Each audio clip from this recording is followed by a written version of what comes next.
I need to turn off the news. I can't do it anymore. It's too much. It's the news, it's the updates, the videos, the death tolls. I think I'm going to disconnect for a while. If that sounds relatable to you, stay with me for a second. Hi, I'm Hannah. I'm a journalist, and I get this a lot. Hannah, we were never meant to process this much information. Why does it matter if I do or don't know about the situation? Is anything going to change? I'm a Christian, so knowing what's happening will help me to be more specific with prayer, which I believe is powerful. As a history student, I always wondered as a kid what I would have done during the World Wars or the Holocaust or other conflicts that shape the world today. I don't really have to wonder that anymore. You're right. Neither you or I can stop a bomb. But the reason that governments can bomb civilians at rush hour and call it a misunderstanding is because they are counting on us to look away. Every atrocity in history has relied on not the support, but the silence of people who decided it wasn't their problem. Yesterday, Israel dropped 160 bombs on Lebanon in 10 minutes. The people there can't look away because this is happening to them. They are living it. The least we can do is bear witness so that history doesn't get rewritten. So the people around me doesn't get to dismiss this as something far away that we don't need to care about. That the scale of wickedness and destruction in the world doesn't numb us inside. And witnessing is not passive. Public attention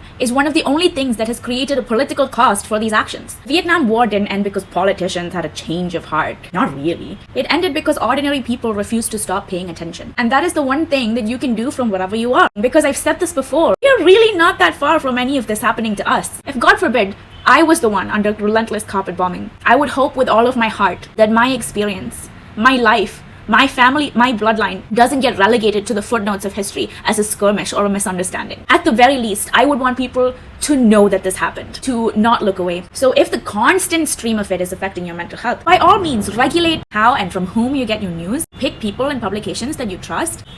But I don't think turning the whole thing off is the answer. We will be right back with some news for you. Until then, I'm Hannah Abraham, and I will see you next time.